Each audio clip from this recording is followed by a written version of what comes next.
नमस्कार. मी सौ अनुज्ञा अनिल जोशी. ओम श्री परमात्मने नमः. श्रीमद्भगवद्गीता अथ प्रथमोऽध्यायः.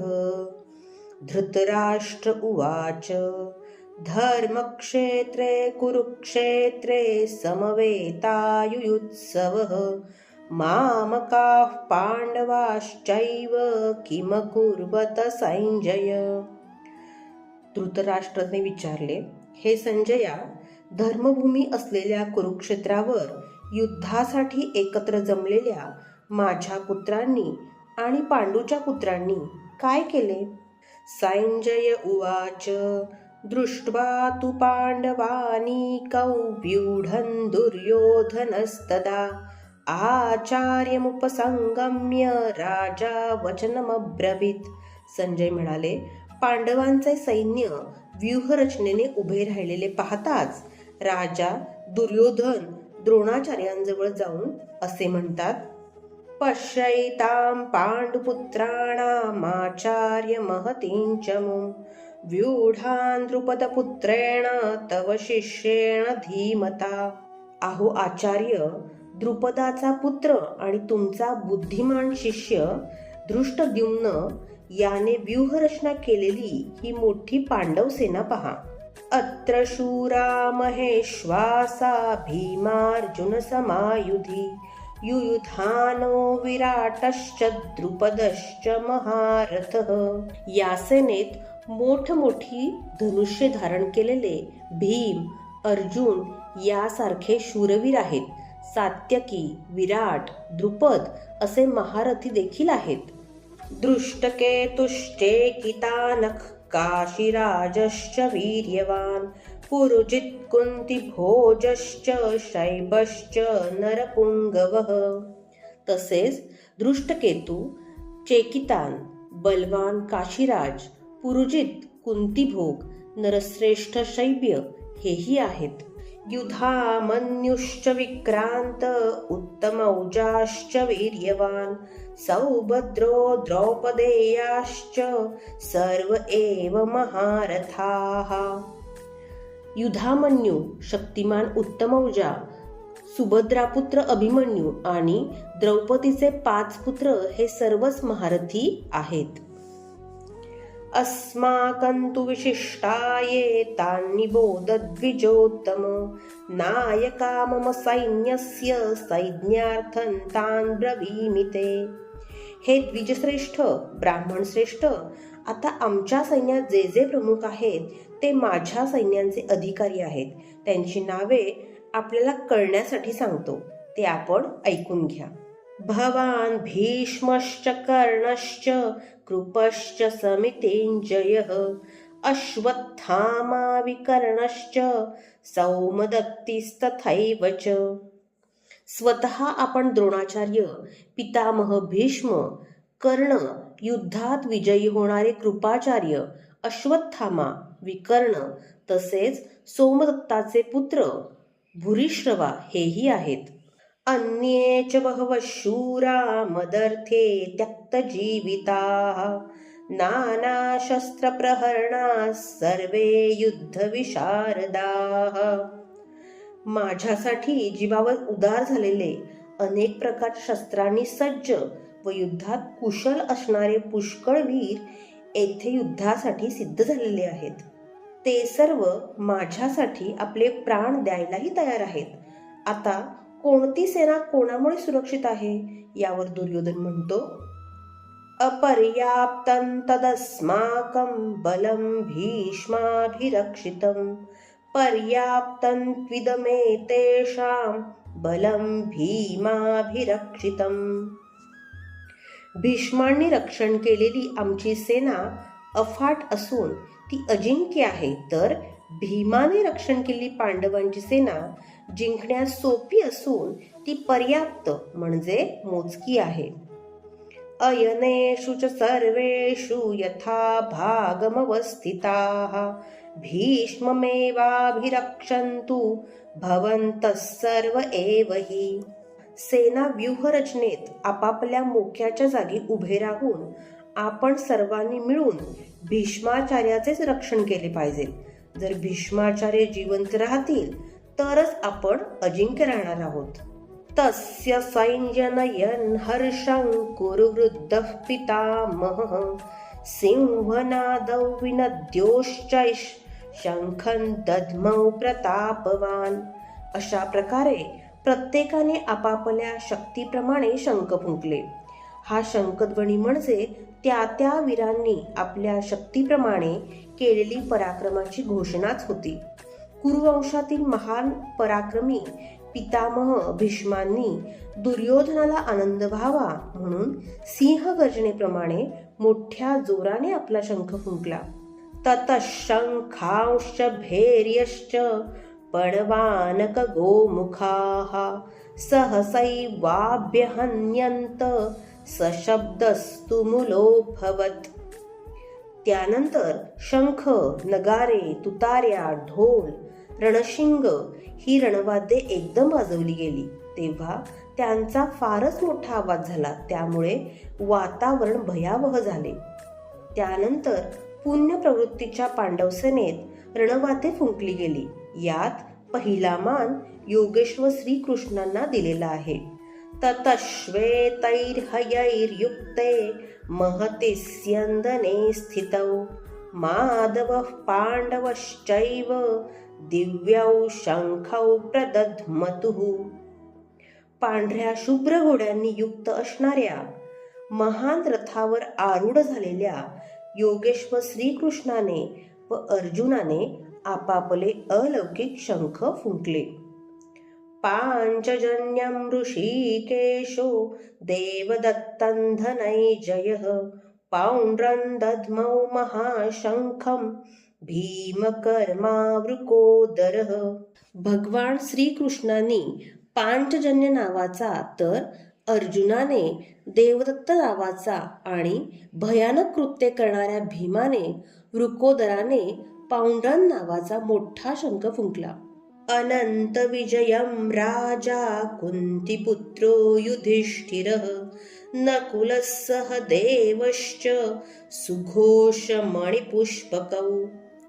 कुंतीपुत्र राजा युधिष्ठिराने अनंत विजय नावाचा शंख फुंकला. नकुलने सुघोष नावाचा शंख फुंकला. नंतर सहदेवाने मणिपुष्पक नावाचा शंख फुंकला. काश्चश्च परमेश्वासश्च शिखंडी च महारथः दृष्टद्युम्नो विराटश्च सात्यकिश्चापराजितः. महाधनुर्धारी काशीचा राजा महापराक्रमी शिखंडी, दृष्टद्युम्न, विराट व सात्यकी यांनीही आपापले शंख फुंकले. द्रुपदो द्रौपदेयाश्च सर्वतः पृथिवीपते सौभद्रश्च महाबाहुश्च शंखान् दद्मुः पृथक् पृथक्. स्थिर द्रुपद, श्रेष्ठ व पराक्रमी असणारे द्रौपदीचे 5 पुत्र व महाबाहू अभिमन्यू या सर्वांनीही आपापले शंख फुंकले. सघोषोद्धार्तराष्ट्राणां हृदयानि व्यदारयत् नभश्च पृथिवीं चैव तुमुलो व्यनुनादयन्. आकाश व पृथ्वी दणानून सोडणाऱ्या आवाजाने धृतराष्ट्रपुत्रांनी म्हणजेच कौरवांची हृदये विदीर्ण झाली.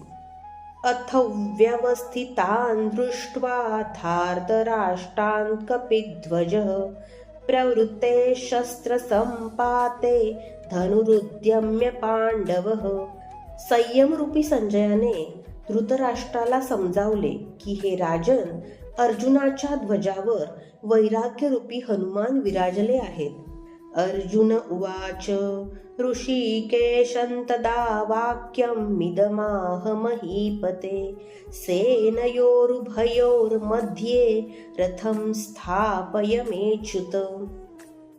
अर्जुन योगेश्वर श्रीकृष्णाला म्हणाले, हे अच्युता, तुम्ही दोन्ही सैन्यांच्या मध्यभागी माझा रथ उभा करा.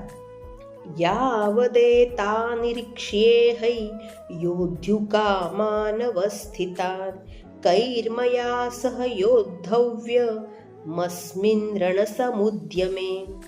अर्जुन म्हणाले, हे अच्युता, मध्यभागी रथ उभा केल्यास कोणाकोणाला युद्ध करावयाची इच्छा आहे, या युद्धात मला कोणाकोणाबरोबर युद्ध करायचे आहे तेही मला पाहता येईल. योत्स्यमानानवेक्ष्येहै य एतेऽत्र समागताः धार्तराष्ट्रास्य दुर्बुद्धेर्युद्धे प्रियचिकीर्षवः. धृतराष्ट्राच्या हटवादी पुत्रांचे कल्याण इच्छिणारे कोण कोण राजे ते लढावयाला आले आहेत हे मला पाहू दे. संजय उवाच एव मुक्तो ऋषिकेशो गुडाकेशेन भारत सेनयोरुभयोर्मध्ये स्थापयित्वा रथोत्तमम्. संजय म्हणाले, धृतराष्ट्र महाराज, अर्जुनाने सांगितल्याप्रमाणे श्रीकृष्णांनी दोन्ही सैन्यांच्या मध्यभागी रथ उभा केलेला आहे. भीष्म द्रोण प्रमुखतः सर्वेषांच महीक्षितान् उवाच पार्थ पश्यैतान् समवेतान् कुरुनीति. भीष्म, द्रोण आणि महीक्षिता म्हणजे शरीररूपी पृथ्वीवर अधिकार गाजवणारे राजे यांच्या समोर आपला उत्तम रथ उभा केला आहे आणि ते म्हणतात, पार्थ, येथे जमलेल्या कौरवांना पहा. तत्रा पश्य स्थितान् पार्थः पितॄनथ पितामहान् आचार्यान् मातुलान् भ्रातून् पुत्रान् पौत्रान् सखींस्तथा. पार्थने दोन्ही पक्षांच्या सैन्यांमध्ये आपापले वाडवडील, आजोबा, गुरु, मामा, भाऊ, मुलं, नातू, मित्र तसेच अनेक हितचिंतक यांना पाहिले. श्वशुरान् सुहृदश्चैव सेनयोरुभयोरपि तान् समीक्ष्य स कौन्तेय सर्वान् बंधूनवस्थितान्.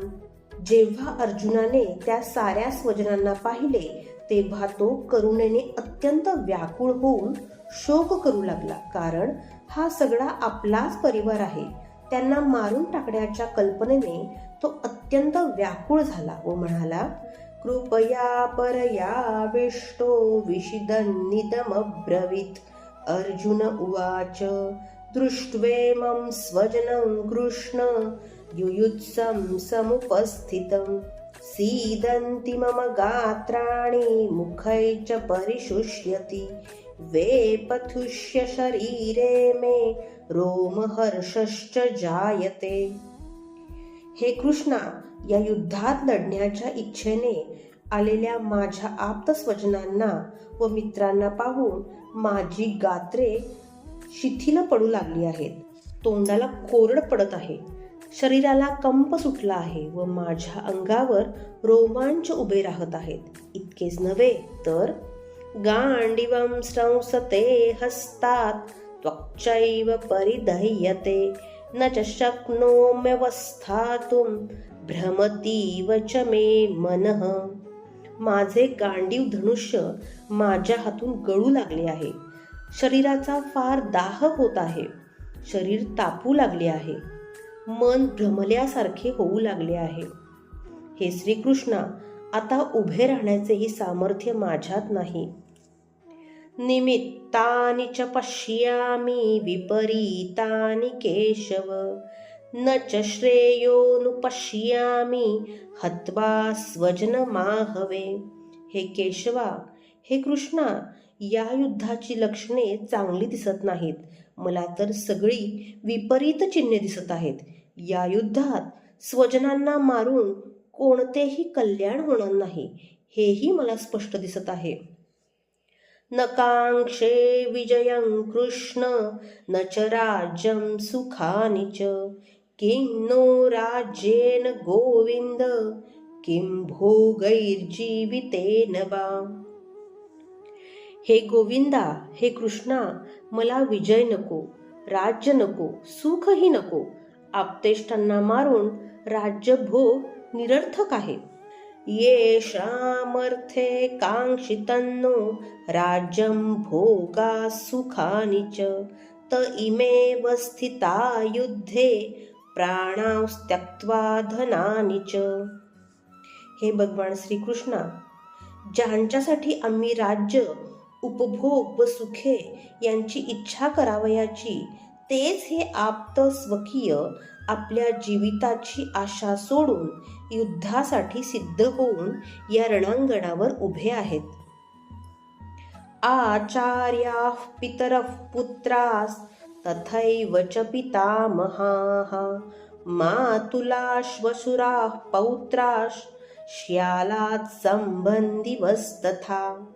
या युद्धात गुरु, काका, पुत्र, आजे, मामा, सासरे, नातू, मेहुणे असे अनेक नातलग इथे उपस्थित आहेत. एतान् हन्तुमिच्छामि घ्नतोऽपि मधुसूदन अपि त्रैलोक्यराजस्य हेतोः किं नु महीकृते.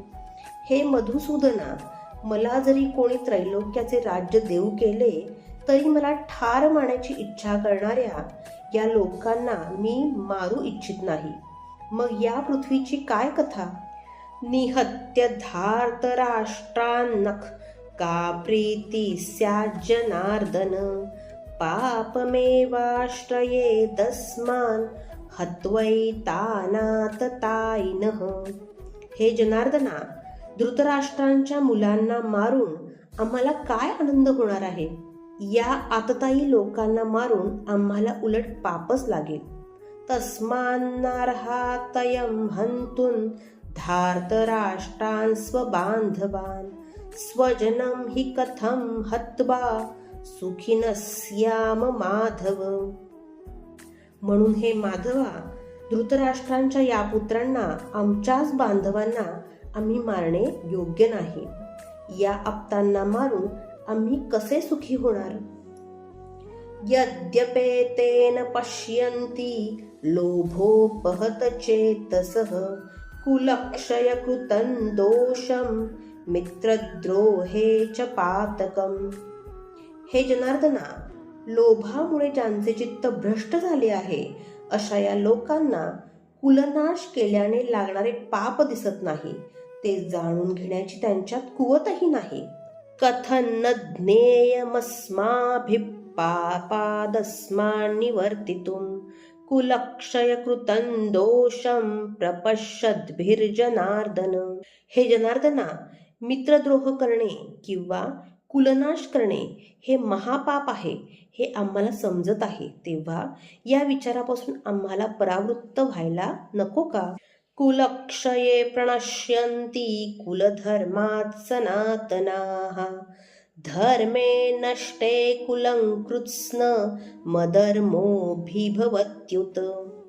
कुलाचा नाश झाला की परंपरागत कुलधर्म नष्ट होतात. जेव्हा धर्म नष्ट होतो तेव्हा संपूर्ण कुलावर अधर्माचा पगडा बसतो. संपूर्ण कुळ पापाखाली चिरडले जाते. अधर्माभिभवात् कृष्ण प्रद्युष्यन्ति कुलस्त्रियः स्त्रीषु दुष्टासु वार्ष्णेय जायते वर्णसंकरः. हे कृष्णा, जेव्हा अधर्माचे प्राबल्य होते, पाप वाढते, तेव्हा कुळातील स्त्रिया बिघडतात आणि वर्णव्यवस्थेचा नाश होतो. त्यांच्या अधःपतनाने वर्णसंकर होतो.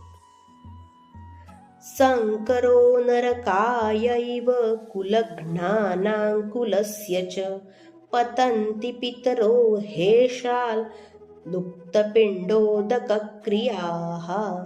वर्णसंकर हा कुलक्षय करणाऱ्यांना व कुळालाही नरकात नेतो. कारण श्राद्ध, जलतर्पणादी क्रिया लुप्त झाल्याने त्यांचे पितर अधोगतीला जातात. इतकेच नाही तर दोषैरेतैः कुलघ्नानां वर्णसंकरकारकैः उत्सादन्ते जातिधर्माः कुलधर्माश्च शाश्वताः. कुलक्षय करणाऱ्यांच्याही या वर्णसंकरकारक दोषांनी जातीधर्म व शाश्वत परंपरागत कुलधर्म उद्ध्वस्त होतात. उत्सन्नकुलधर्माणां मनुष्याणाय जनार्दन नरके नियतौ वासो भवतीत्यनुशुश्रुम. हे जनार्दना, ज्या लोकांचे कुलधर्म नष्ट झाले आहेत त्यांना नरकवास प्राप्त होतो असे मी ऐकले आहे. अहो बत महत् पापं कर्तु व्यवसिता वयं यद्राज्य सुख लोभेन हंतुम स्वजनमुद्यताः. अहो, आम्ही बुद्धिमान असूनही केवढे महत्पाप करण्यास उद्युक्त झालो आहोत. राज्याच्या व सुखाच्या लोभाने आम्ही स्वजनांना मारण्यास सिद्ध झालो आहोत. यदि माम प्रतीकारमशस्त्रं शस्त्रपाणयः धार्तराष्ट्रारणे हन्युस्तन्मे क्षेमतरं भवेत्. धृतराष्ट्राच्या पुत्रांशी लढण्यापेक्षा त्यांनी शस्त्रविरहित व प्रतिकार न करणाऱ्या मला युद्धभूमीवर ठार मारले तरी ते माझ्यासाठी अधिक कल्याणकारी ठरेल. संजय उवाच. एव मुक्त्वार्जुनः संख्ये रथोपस्थ उपाविशत् विसृज्य सशरैश्चापं शोकसंविघ्नमानसः. इकडे संजय धृतराष्ट्राला म्हणतात की दुःखाने अतिव्याकुळ झालेल्या अर्जुनाने एवढे बोलून आपले धनुष्य व बाण बाजूला ठेवून दिले आहे व रथाच्या मागील बाजूस तो खाली बसला आहे.